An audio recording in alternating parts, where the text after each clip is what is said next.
Hey everyone, welcome to our YouTube channel MG Physics Classes channel। पढ़ते हैं physics को बहुत ही इंटरेस्टिंग तरीके से।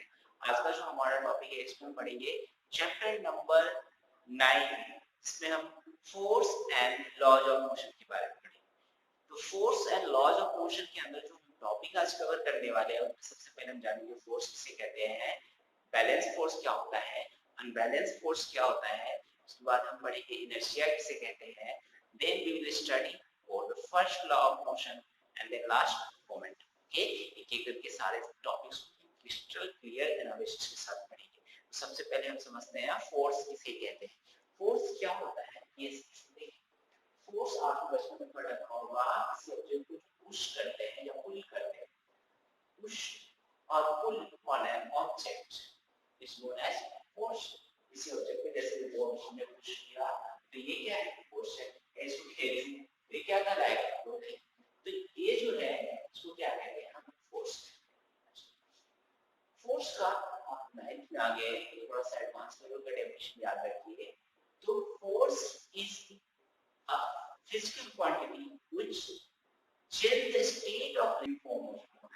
ठीक है, फोर्स जो है it is a physical quantity which tries to change the state of rest of an object और uniform motion. Okay, the force क्या करता है, किसी ऑब्जेक्ट के स्टेट ऑफ रेस्ट को या यूनिफॉर्म मोशन को चेंज करने की कोशिश करता है। ये आप क्लास 9 क्लास में आ गए, इसकी जानकारी लेके थोड़े से इसके बारे में हम समझ लेंगे। अभी न्यूटन से फर्स्ट लॉ पढ़ेंगे तो इसका हम अच्छे से क्लियर करके इसको इस टॉपिक को समझेंगे। ओके, ये क्या कहना चाह रहा है क्लास में, मतलब ये वैसे तो आपको समझ में आ गया होगा। जैसे एक टेबल पर रखा हुआ है तो आप फोर्स लगाएंगे तो उसकी स्टेट को चेंज करेंगे।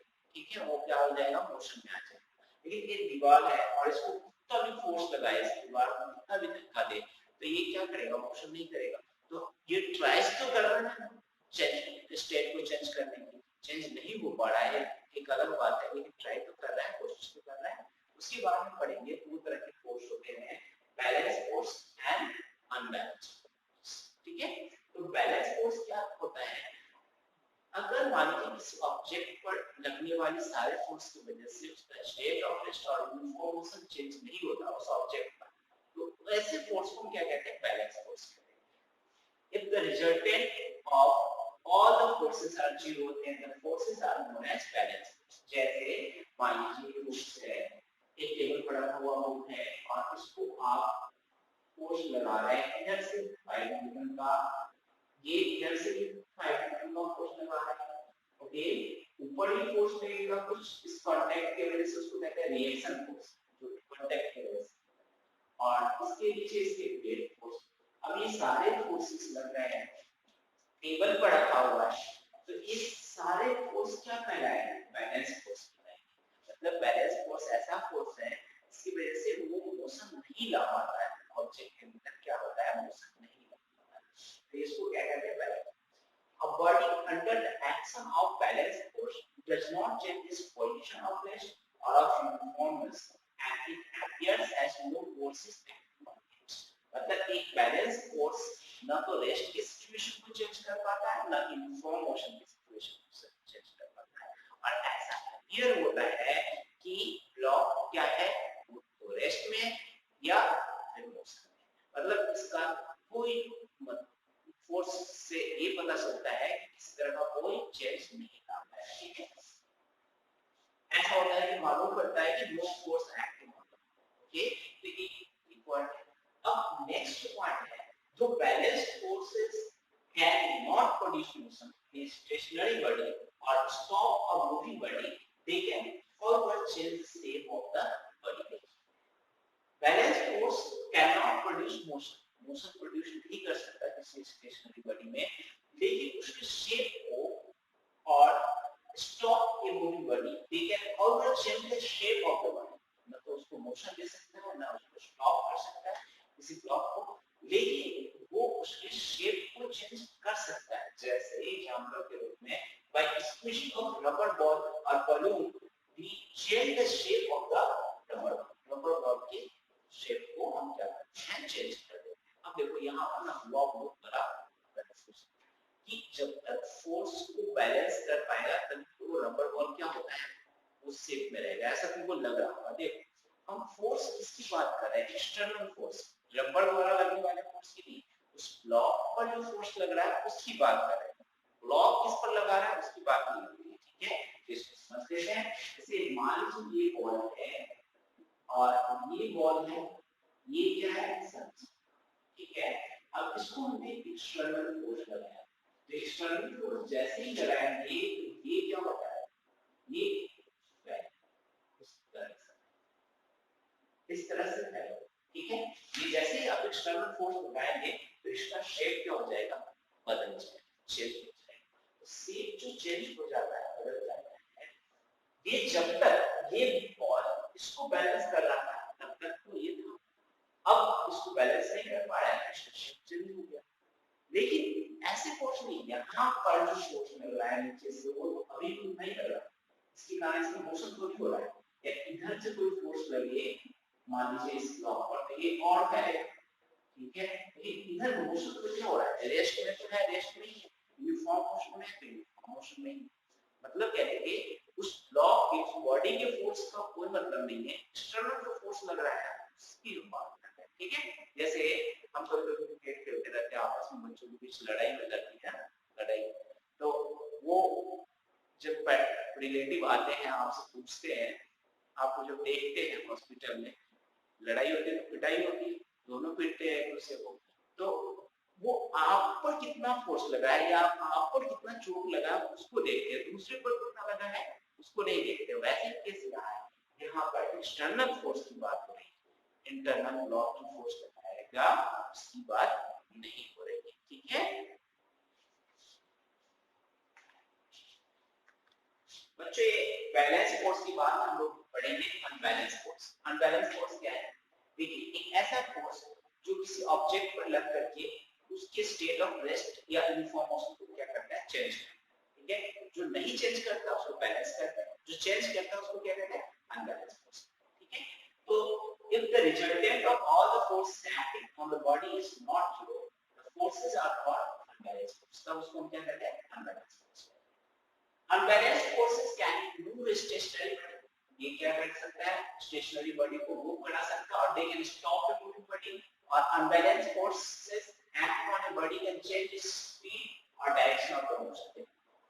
पहला लाइन कहते हैं जैसे कार है, ठीक है, वो मान लो हाई वेलोसिटी से आ रहा है, ठीक है, उसके सामने कुछ स्टॉपर लगा तो क्या करेगा, चाहिए, ओके।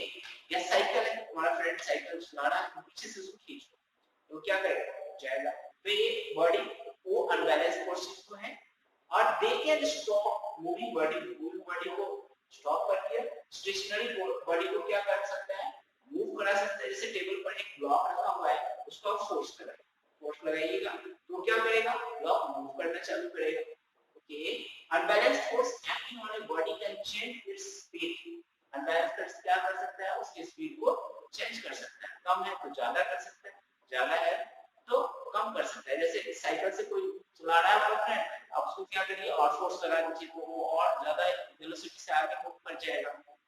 और डायरेक्शन ऑफ मोशन, हाँ, डायरेक्शन ऑफ मोशन को भी क्या कर सकता है अनबैलेंस फोर्स, वो चेंज कर सकता है। जैसे मान लीजिए, सपोज कीजिए आप एक ऐसे इंक्लाइन प्लेन पर साइकिल को चला रहे हैं, ठीक है, तो वो कुछ हाइट तक तो जाएगा, हो सकता है कि अगर स्लिप पड़ जाए तो पीछे की तरफ आ जाए, तो अनबैलेंस फोर्स लगा उस इंक्लाइन प्लेन के द्वारा लगता है ऐसे, ठीक है, उस वजह से नीचे आ, ठीक है। या फिर आप साइकिल को ही धक्का दे दीजिए इधर से, तो ये फोर्स जा रहा है सीधा स्ट्रेट, आपने लेफ्ट से धक्का दे दिया तो क्या होगा, राइट की तरफ नीचे आएगा, तो ये अनबैलेंस फोर्स।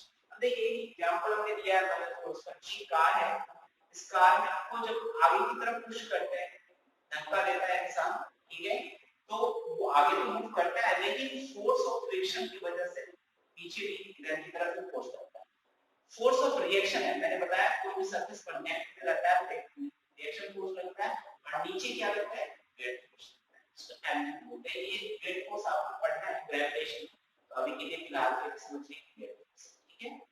और ये नीचे, ठीक है, तो ये नीचे की तरफ है और फोर्स ऑफ रिएक्शन ऊपर की तरफ है, ये समझ में आ गया। अनबैलेंस फोर्स मतलब स्टेट ऑफ रेस्ट या यूनिफॉर्म मोशन को क्या करते हैं, चेंज करें। यूनिफॉर्म मोशन क्लियर है, रेस्ट तो ठीक है, कोई चीज ऑब्जेक्ट रखा हो, यूनिफॉर्म मोशन का मतलब क्या होता है, इक्वल टाइम डिस्टेंस कवर करे, ये चीज पढ़ाया गया आपने मोशन बहुत अच्छे से। उसके बाद में इनर्शिया एक वेरी इंपॉर्टेंट प्रॉपर्टी। अब जो है आपका लॉज ऑफ मोशन स्टार्ट, ठीक है। इससे पहले फोर्स था, फोर्स टाइप्स ऑफ फोर्स, उसके बाद अगले इनर्शिया। देखिए इनर्शिया क्या है, इनर्शिया किसे कहते हैं, सबसे पहले इसे किसी ऑब्जेक्ट की वो प्रॉपर्टी जिसके कारण वो ऑब्जेक्ट स्टेट ऑफ रेस्ट या यूनिफॉर्म मोशन में बना रहा है, ठीक है। या फिर कह सकते हैं the property due to which any object resists to change in state of rest or of uniform motion। मतलब एक ऐसा प्रॉपर्टी किसी ऑब्जेक्ट के अंदर जिसके कारण वो ऑब्जेक्ट स्टेट ऑफ रेस्ट में रहता है या यूनिफॉर्म मोशन, ठीक है, वो बनाए रखना चाहता है, ठीक है, उसमें चेंज वो नहीं चाहता। जैसे एक टेबल है और उसको ब्लॉक रखा हुआ है, तो आप क्या करते हैं, उसको वो जैसा है वैसे ही रहना चाहता है, वो चेंज नहीं होना चाहता, ठीक है। वो अगर चेंज करेंगे आप तो उसको क्या करना पड़ेगा, एक्सटर्नल फोर्स लगाना पड़ेगा, नहीं स्टेट ऑफ रेस्ट में रहना चाहता है। दूसरा एग्जांपल देखिए, जैसे एक कप है, उसके ऊपर आपने कार्डबोर्ड रख दिया, उसके ऊपर 1 रुपीस का कॉइन है या 5 रुपीस का कॉइन है, वो थोड़ा सा आगे मूव नहीं करता, अगर फ्लिप करे आप कार्डबोर्ड पर फिंगर से मारे तो वो जो कार्डबोर्ड जो नीचे वाला है पेपर वो आगे चला जाएगा और वो कॉइन क्या करेगा, नीचे कप में गिर जाएगा, क्योंकि वो कॉइन जो है वो क्या चाहता है, स्टेट ऑफ रेस्ट को बनाए रखना चाहिए, ये चीज। तो ऐसा ही सिचुएशन यहाँ, इसको कहते हैं फोर्स लगाया इनर्शिया, ठीक है।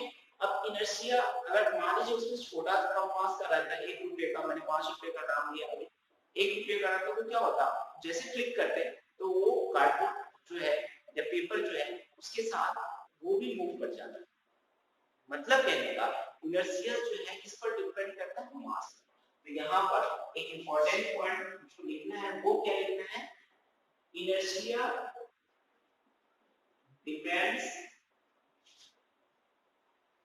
depends upon mass of an object, एक ऑब्जेक्ट के मास पर डिपेंड। तो ये है इनर्शिया।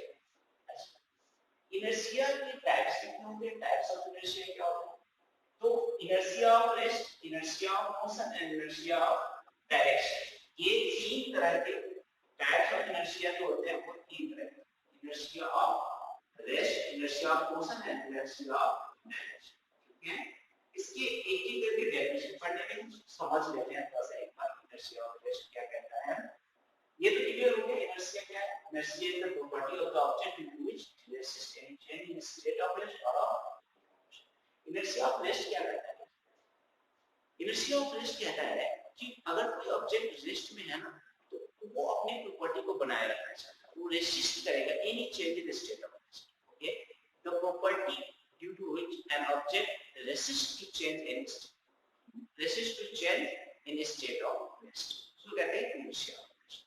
जैसे एक बस में जो बैठा हुआ यात्री है, अगर अचानक बस चल जाए तो बैठा हुआ यात्री क्या करेगा, पीछे की तरफ बेंड हो जाएगा, नहीं क्यों ऐसा हुआ, क्योंकि वो जो बैठा हुआ था उसका नीचे वाला जो पोर्शन जो कांटेक्ट में आया है बस के सीट के साथ, वो तो रेस्ट में रहे, सॉरी वो पहले तो रेस्ट में था, लेकिन ऊपर वाला बॉडी भी उसी से रेस्ट में, जब अचानक से मूव करा तो नीचे वाला जो कांटेक्ट वाला जो बॉडी था वो क्या हुआ, अचानक से मोशन में आ गया, और अचानक से मोशन में आने की वजह से ऊपर वाला तो रेस्ट में ही रह गया, लेकिन नीचे वाला क्या हुआ, मोशन में आ गया, इसकी वजह से वो पीछे की तरफ बेंड हो गया। मतलब कहने का बॉडी जो है ऊपर वाला वो चाह रहा था कि रेस्ट में है, जो जैसा है वैसे ही रहना चाहिए, बस सिंपल सा concept. Inertia of rest, inertia of motion क्या है, इनर्शिया ऑफ मोशन में जैसे कोई ऑब्जेक्ट मोशन में है तो मोशन को ही बनाए रखना चाहता है। तो मतलब कहने का जैसे बस में यात्री बैठा हुआ है तो वो चाहेगा कि मोशन भी रहे, लेकिन अगर मान लो बस वाला अचानक स्टॉप कर दिया, रोक दो, इस पहले वाले में अचानक चला दिया था, मूव करा दिया था बस को, इस बार स्टॉप कर दिया, तो क्या होगा, इसका आगे का जो पोर्शन होगा ऊपर वाला हिस्सा जो सीट से ऊपर वाला सरफेस वो मतलब बॉडी का पार्ट वो आगे की तरफ झुक जाए, ऐसे झुक जाएगा इंसान, फिर ये inertia of motion. Inertia of direction, जैसे आप कार में बैठे हुए हो और किसी सर्कुलर ट्रैक पर कार को बेंड करते हैं तो क्या होता है, जो ट्रैवलर होता है वो आउटवर्ड विंडो के क्या हो जाता है, बेंड हो जाता है, इनर्शिया ऑफ डायरेक्शन। एक एक करके इसका हम लोग करके डेफिनेशन, अभी डेफिनेशन ओके। अब एक एक करके सारे टाइप्स ऑफ इनर्शिया को हम समझेंगे। Inertia of rest, inertia of motion and inertia of direction. Inertia of motion मैंने बता दिया, एक्सप्लेन कर दिया था ऑलरेडी। अब इसको देखिए रिटन फॉर्म में, the property due to which an object does not want to change its state of rest, अपने स्टेट ऑफ रेस्ट को नहीं चेंज करना चाहता उसको क्या कहते हैं, inertia of motion. As for example a person sitting in the bus bends backward, जो बस में पर्सन बैठा होता है वो पीछे की तरफ झुक जाता है व्हेन बस सडनली स्टार्ट्स देयर मोशन। इसको समझा दिया था पहले। Inertia of motion क्या है, the property due to which an object does not want to change its state of rest of state of motion, sorry rest नहीं यहाँ आएगा, of motion is known as inertia of motion। मतलब एक ऐसी property जिसकी वजह से वो ऑब्जेक्ट क्या करता है, मतलब अपने मोशन के स्टेट को चेंज नहीं करता है, inertia of motion कहलाता है। For example a person sitting in a moving बस, मूविंग बस में जो पर्सन बैठा हुआ है वो bends forward when it suddenly stops, जैसे बस स्टॉप हो जाता है वो क्या हो जाता है, बेंड्स आगे की तरफ झुक जाता है। इनर्शिया ऑफ डायरेक्शन एक्सप्लेन कर ही दिया था सारा चीज। अब जैसे the property to which an object does not want to change its direction is known as inertia of direction. A person sitting in the car bends towards the window when it moves on a circular track, जब circular track पर move करता है तो झुक जाता है। Mass quantity of matter inside an object is known as mass, मतलब किसी भी ऑब्जेक्ट के अंदर कितनी क्वांटिटी है उसको क्या कहते हैं हम, मास। और यही मास जो होता है, अब लिखा था आपने inertia is measured by the mass, जो ऑब्जेक्ट जितना मास का होगा उसके स्टेट ऑफ रेस्ट या मोशन को चेंज करना उतना ही ज्यादा टफ होगा। तो जिसका जितना मास जिस ऑब्जेक्ट का उतना ही उसकी इनर्शिया। मान लो एक ट्रक और एक बाइक है, ठीक है, तो इनर्शिया किसका ज्यादा होगा, ट्रक। अगर मोशन में भी होगा तो उसको रोकना बहुत मुश्किल है, या रेस्ट में है तो भी उसको मूव कराना बहुत मुश्किल होगा। इन बाइक में ऐसा नहीं होगा, उसके रिस्पेक्ट में नहीं होगा। तो ऐसा है कि मास के डायरेक्टली प्रोपोर्शनल होता है इनर्शिया, अभी लिख दिया था उसको, ठीक है। ये इस पे अब पढ़ेंगे अपन Newton's first, okay. Newton's first law कहता है कि कोई बॉडी जो कि रेस्ट में है वो रेस्ट में रहना चाहता है, कोई बॉडी जो कि यूनिफॉर्म मोशन है में है वो यूनिफॉर्म मोशन में स्ट्रेट लाइन में मूव करना चाहिए, ठीक है। Unless it is compelled by some external force, जब तक उस पर कोई एक्सटर्नल फोर्स कंपेल नहीं करे, उसको अपने बाध्य ना करे, उसको अपने स्टेट ऑफ रेस्ट को या यूनिफॉर्म मोशन को चेंज करे। देखो पहला पार्ट जो है Newton's first law, a body at rest will remain in rest and a body in motion will remain in motion in a straight line with a uniform speed unless it is compelled by an external force to change its state of rest or of uniform speed। इसमें यहाँ से ये जो है, यहाँ से ये और ये यहाँ unless से पहले ये जो है इनर्शिया का definition. First law inertia, law of inertia भी कहलाया, गैलीलियो लॉ ऑफ इनर्शिया। देखो गैलीलियो ने क्या कहा कि जैसे मान लीजिए एक इंक्लाइन किया नीचे यहाँ से और एक ऐसा इस तरह से इंक्लाइन यहाँ से बॉल गिरेगा तो ये यहाँ जाएगा तो कुछ हाइट तक जाएगा। जैसे इसको थोड़ा सा इंक्लाइन कम कर देंगे थोड़ा और आगे की तरफ जाएगा, मतलब मान लीजिए पहले यहाँ पर आकर के रिटर्न हो जा रहा था, अब दूसरे वाले केस में ये यहाँ पर जाए, नहीं ये बॉल है ना छोटा तो होता है, तो अब तीसरे वाले केस में क्या होगा, ये यहाँ पर आ जाए और थोड़ा सा आगे का नीचे ये साइड से मिलेगा इसका, तो ये इस तरह से बॉल क्या होगा आगे जाता है, होगा क्या external force, friction of force, air resistance की वजह से कुछ दूर जाके रुक जाए, ठीक है। सुनने में थोड़ा सा अजीब सा लग रहा है कि हमेशा मोशन में रहेगा, मोशन में हमेशा रहेगा, लेकिन जैसे ही मोशन आप पैडलिंग करते हैं, साइकिल चलाते हैं, तो एक्सटर्नल फोर्स लगाते हैं, साइकिल आगे की तरफ चलता है। अब छोड़ देना एक्सटर्नल फोर्स लगाना, तो भी वो आगे की तरफ ही मूव करते रहेगा, लेकिन एयर रेजिस्टेंस एक्सटर्नल फोर्स की वजह से वो क्या होता है। तो गैलीलियो ने ये बताया था सबसे पहले, तो गैलीलियो लॉ ऑफ इनर्शिया के नाम से भी जाना, बाद में न्यूटन इसको थोड़ा सा मॉडिफाई करके फोर्स के कॉन्सेप्ट को ले आया। Unless it is compelled by an external force to change its state of rest or of information। देखो यही था सबसे पहले जो पुश और पुल जो डेफिनेशन ऑफ फोर्स का होता है, तो वहां बताया था force is a physical quantity which changes the state of rest or of uniform of motion of an object। state of rest या uniform motion of object का क्या करता है, चेंज करने की कोशिश करता है, ट्राई करता है, चेंज कर देता है, तो नहीं केस है।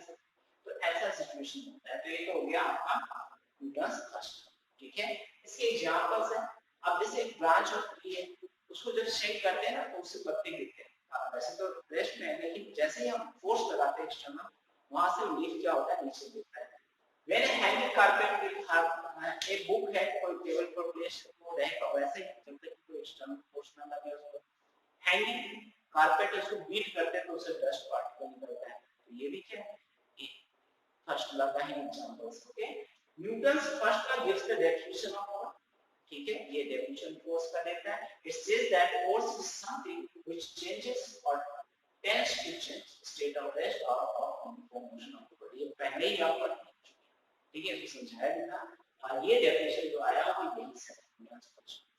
उसके बाद it gives only qualitative definition. देखो एक होता है क्वांटिटेटिव और दूसरा होता है क्वालिटेटिव। क्वालिटेटिव में क्या होता है, सिर्फ हम डेफिनेशन पढ़ते हैं, और क्वांटिटेटिव में क्या करते हैं, हम न्यूमेरिकल वैल्यू भी पढ़ते हैं। ओके, तो न्यूमेरिकल वैल्यू आपको मिलेगा न्यूटन्स